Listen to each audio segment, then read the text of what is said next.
안녕하십니까. 광주 MBC 뉴스투데이입니다. 광주시장 후보를 전략 공천한 데 따른 파장이 계속되고 있습니다. 낙하산 공천이라는 공세에 맞서 윤장현 후보가 정면 돌파에 나선 가운데 밑바닥 민심이 어떻게 움직일지 관심사입니다. 윤근수 기자가 보도합니다. 광주시장 후보를 전략 공천한 데 반발해서 새정치민주연합의 당원들이 집단으로 탈당계를 냈습니다.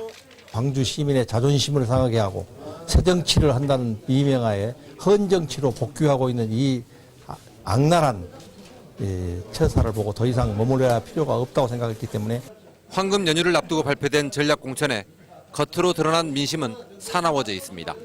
강훈태, 이용섭 두 경쟁자들의 반발과 탈당은 물론 비판 성명과 집회가 잇따랐고 집단 탈당으로까지 번지고 있습니다.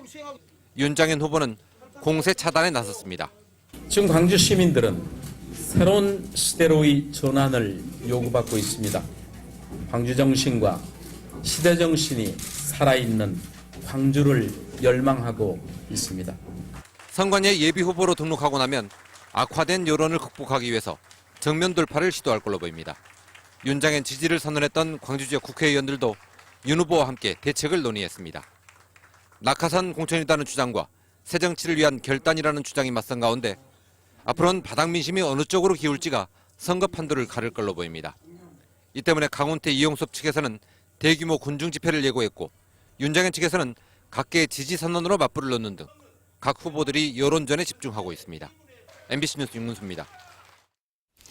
새정치민주연합 전남도당이 공천 작업에 속도를 내고 있지만 빡빡한 일정 때문에 졸속 공천이 우려되고 있습니다. 전남지사 경선은 정책 선거는 실종되고 흑색 선전과 음해만 난무하고 있는 실정입니다. 문현철 기자입니다. 새정치연합 전남지사 경선이 후보끼리 상호 비방과 폭로전으로 치닫고 있습니다. 당비 대납과 논문 표절, 괴메일 진실 공방에 선거인단 사전 접촉 의혹까지 제기되는 상황. 상대 후보 흠집 내기와 흑색 선전, 고소 고발. 여기에 상대 후보의 몰입해라는 막말까지 쏟아내는 사이 모든 후보가 공언했던 정책 선거는 사라졌습니다. 오는 10일로 예정된 경선을 무사히 치르더라도 깊은 상처기와 후유증을 예고하고 있습니다. 뒤늦게 시작된 새정치연합 전남도당의 공천 작업이 진통을 겪고 있습니다. 당비를 늦게 냈다는 이유로 서류 면접 심사에서 탈락한 양영복, 정경선 등 도의원 예비 후보들이 형평성 문제를 제기하며 반발하고 있습니다. 이들은 같은 결격 사유가 있는 다른 예비 후보는 통과시켰다며 재심을 요구하겠다고 밝혔습니다. 컷오프 대상자 발표를 앞두고 탈당과 무소속 출마도 잇따를 전망입니다. 도의원 예비 후보 대여섯 명이 이미 무소속 출마 결심을 굳힌 것으로 알려졌습니다. 새정치연합 전남도당의 경선 방식은 공론조사를 배제하고 여론조사와 당원 투표가 유력해 보입니다.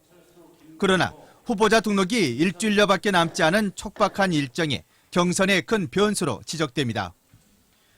경선 방식의 일정도 오늘 어느 정도 나오면은 내일 뭐 이렇게 집행위원회를 열고 최고위원회에 올려서 이제 그 통과가 되면은 바로바로 이제 여론조사까지 가야죠 이제. 민주당계와 안철수 계끼리 불신과 반목 때문에 한참 늦어진 전남도당의 공천 작업이 또다시 공정성 시비와 졸속 공천이란 빈축을 사고 있습니다. MBC 뉴스 문현철입니다. 새정치민주연합의 전남도지사 경선을 위한 여론조사가 오늘부터 이틀 동안 진행됩니다. 예정보다 하루 앞당겨 실시되는 이번 여론조사는 오전 10시부터 오후 10시까지 1,000명을 대상으로 유선 전화를 통해 진행됩니다. 전남지사 후보 경선은 오는 10일 장흥 실내체육관에서 실시되며 공론조사 선거인단 투표 50%와 여론조사 50%가 반영됩니다. 새정치민주연합의 광주 지역 후보 가운데 컷오프에서 탈락한 후보들이 무더기로 재심을 신청했습니다. 새정치민주연합 광주시당에 따르면 신광조, 이성일 후보 등 기초단체장 후보 8명이 재심을 신청했고 지방의원 경선 탈락자 37명도 재심 신청을 접수했습니다. 또 이 가운데 일부는 재심이 받아들여지지 않으면 무소속으로 출마하겠다고 밝혀 광주시장 선거에 이어서 기초단체장 선거 등에서도 새정치연합과 무소속의 대결이 예상됩니다. 세월호 합동 분향소에 지금까지 모두 13,000여 명이 다녀갔습니다. 광주시는 지난달 28일 광주시청 문화광장에 세월호 합동 분향소가 차려진 이후에 어제까지 모두 9일 동안 13,000여 명의 추모객이 다녀갔다고 밝혔습니다. 분향소 주변에는 추모의 글을 적은 수천 장의 노란 리본이 걸려 있어 주의를 숙연하게 하고 있습니다. 광주시는 경기도 안산에서 합동 연결식이 진행되는 날까지 분향소를 계속 운영할 계획이라고 밝혔습니다. 임을 위한 행진곡의 5.18 기념곡 지정이 사실상 무산된 가운데 5.18 기념행사위원회가 오늘 5.18 기념행사안을 최종 확정할 계획입니다. 행사위는 오늘 최종 회의를 열고 5.18 34주기 기념행사를 보이콧하기로 잠정 결론 내린 만큼 행사 불참이나 별도의 자체 행사 마련 등 구체적인 보이콧 방안을 논의할 예정입니다. 5.18 역사왜곡 대책 시국회의도 잠시 뒤 광주시청에서 회의를 열고 5.18 기념곡 지정이 무산된 데 대한 대응책 마련을 논의합니다. 완도 국제해조류 박람회장에서 꼭 한 번 들러봐야 할 곳이 해조류 체험장으로 꼽힙니다. 이곳에는 완도 해역에서 생산되는 다양한 해조류 양식장을 축소 전시하고 있습니다. 김윤 기자입니다. 양식 시설을 끌어올리자 마치 실타래 같은 해조류가 모습을 드러냅니다. 다이어트 효과가 뛰어난 것으로 알려진 꼬시래기입니다. 수국꽃을 연상시키는 탐스러운 미역과 크고 싱싱한 다시마는 주부들의 눈길을 사로잡습니다. 뭐라 할까 아주 그냥 신선도나 뭐나 진짜 너무 싱싱하게 잘 자랐어요. 사슴의 뿔을 닮았다고 해서 이름 지어진 청각은 도시 사람들의 호기심을 불러일으킵니다. 아니요, 처음 봤어요. 진짜 먹어본 적도 없고 여기서 신기한 해조류들 정말 많이 보는 것 같아요. 박람회장에서 양식장을 축소해 전시하고 있는 해조류는 모두 10여 가지 종류.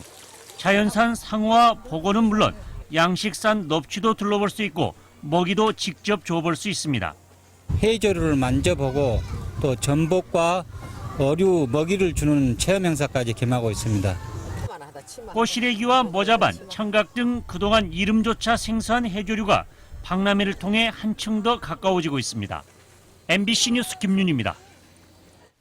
광역시 가운데 최초로 오는 11월 광주의 기후변화 대응센터가 건립됩니다. 기후변화 현상을 분석하기 위한 기후변화 대응센터는 서구 유천동 음식물 처리시설 부지에 들어서며 현재 17%의 공정률을 보이고 있습니다. 센터는 기후변화에 대응하는 시설에 걸맞게 지열과 태양광, 빗물을 활용하는 저탄소 에너지 자립형 건물로 지어집니다. KJB 금융지주 설립 등 광주은행의 민영화 절차가 속속 진행되고 있습니다. 광주은행에 따르면 지난 2일 설립을 마친 KJB 금융지주가 오는 22일 주식시장에 상장되고 8월 광주은행과의 합병을 거쳐 광주은행이라는 고유 브랜드로 변경 상장될 예정입니다. 또 9월 이후 우선 협상 대상자인 JB금융지주가 예금보험공사에 광주은행 매매대금을 납부하고 금융위원회의 최종 승인이 나면 광주은행 민영화가 모두 마무리됩니다. 장흥경찰서는 5천 원을 훔치고 거짓말을 했다며 여고생을 폭행해 숨지게 한 혐의로 18살 김모양 등 남녀 3명을 긴급 체포했습니다. 김양 등은 지난 5일 오후 장흥군 안양면의 한 저수지 둑길에서 친구인 18살 하모양을 마구 때려 숨지게 한 혐의를 받고 있습니다. 경찰은 친구가 5천 원을 훔치고 거짓말을 한다고 생각해 화가 나 폭행했다는 김양 등의 진술에 따라 시신을 부검해 정확한 사인을 밝힐 예정입니다. 지역 문화의 다양성을 위해서 지역방송을 지원하는 특별법이 국회를 통과했습니다. 특별법 제정으로 지역방송의 법적 지위가 확보됐고 지역성과 공공성을 확보할 수 있는 제도적인 장치도 마련됐습니다. 이재원 기자입니다. 지난 18대 국회에서 자동 폐기되는 상고의 아픔을 겪었던 지역방송 발전 지원 특별법이 국회를 통과했습니다.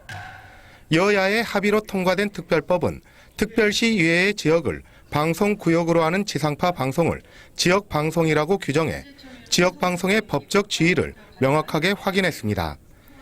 그리고 지역성과 공공성 구현을 위해 다양한 지역 문화가 방송 콘텐츠로 제작될 수 있도록 방송통신 발전기금 활용을 명문화했습니다. 지역방송이 자립하고 발전하고 또 영향력을 키워가야 지역이 발전할 수 있겠다. 이 같은 내용을 실질적으로 뒷받침하기 위해 특별법은 방송통신위원회가 3년마다 지역방송 발전 지원 계획을 수립하도록 했습니다. 또 지역방송 콘텐츠의 경쟁력을 강화하고 유통구조를 개선하기 위해 방송통신위원회 내부에 지역방송발전위원회를 두도록 명시했습니다. 지역의 뉴스와 지역민들의 문화 활동이라거나 이런 것들이 전국적으로 이렇게 전파를 탈 수 있는 기회가 열릴 것입니다. 하지만 별도의 기금을 마련하지 않고 기존의 방송통신 발전 기금을 사용하기로 한 점과 지역방송의 중앙지상파 의무 편성에 대한 내용은 법안에서 폐지됐습니다. 보다 안정적으로 지역방송을 지원할 수 있는 법 조항의 보완은 앞으로 남겨진 과제입니다. MBC 뉴스 이재원입니다. 5.18 34주기를 앞두고 음악제나 가요제가 잇따라 열립니다. 광주국제교류센터는 오는 11일 오후 5시에 빛고울 시민문화관에서 제12회 5월 음악회를 엽니다. 세계 10개국에서 참여하는 이번 음악회에서는 영어로 번안된 임을 위한 행진곡이 처음으로 공연됩니다. 또 오는 10일 저녁 7시 30분 10개 팀이 본선을 치르는 제4회 전국 5월 창작가요제가 조선대학교 18극장에서 진행됩니다.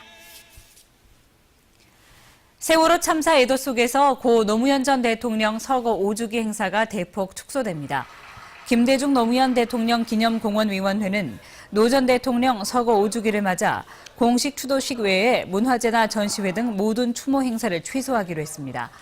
노 전 대통령 추도식은 오는 23일 광주 YMCA 무진관에서 치러지며 세월호 희생자에 대한 추모도 함께 포함될 예정입니다. 2014 세계 인권도시 포럼이 모두를 위한 인권도시들의 전 지구적 연대란 주제로 오는 15일부터 나흘 동안 김대중 컨벤션 센터에서 열립니다.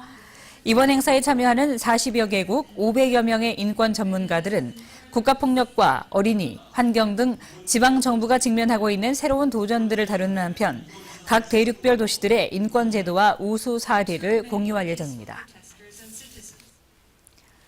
전남의 주요 관광지를 도는 광역 순환버스, 이른바 남도 한바퀴가 운행됩니다.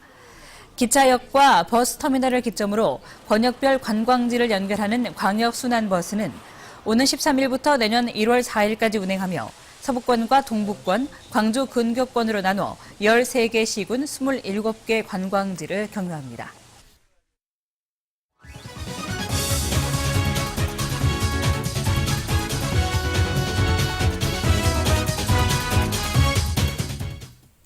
안녕하세요. 스포츠투데이입니다.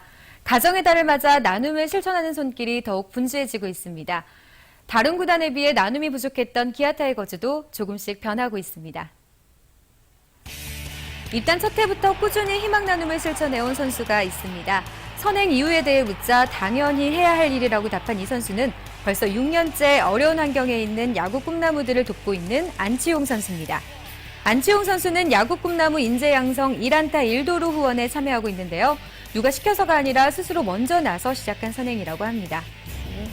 저도 이제 고등학교 때도 그렇고 운동하면서 나중에 프로 선수가 되면은 그런 일을 저도 하고 싶다는 생각을 했었기 때문에 이제 제가 나서서 이제 그 기회를 찾은 건 아니지만은 이제 좋은 기회가 저에게 왔다고 딱 생각이 들어서 바로 다른 생각 없이 바로 하게 됐습니다. 안치홍 선수의 1안타 1도루에 2만 원씩 적립되고 이 적립금은 어린이재단을 통해 어려운 환경에 처한 야구 꿈나무들에게 전해집니다. 안치홍 선수와 함께 광주 시내 한 안과에서도 안치홍 선수의 성적에 따라 적립금을 조성해 힘을 보태고 있습니다. 지난해 부진을 털어버리고 올 시즌 좋은 모습을 보여주고 있는 안치홍 선수. 팬들이 그를 더욱 응원하는 이유도 안치홍 선수의 따뜻한 마음 때문이 아닐까 싶습니다. 선수뿐만 아니라 타이거즈 구단도 사랑 나눔에 함께하고 있습니다.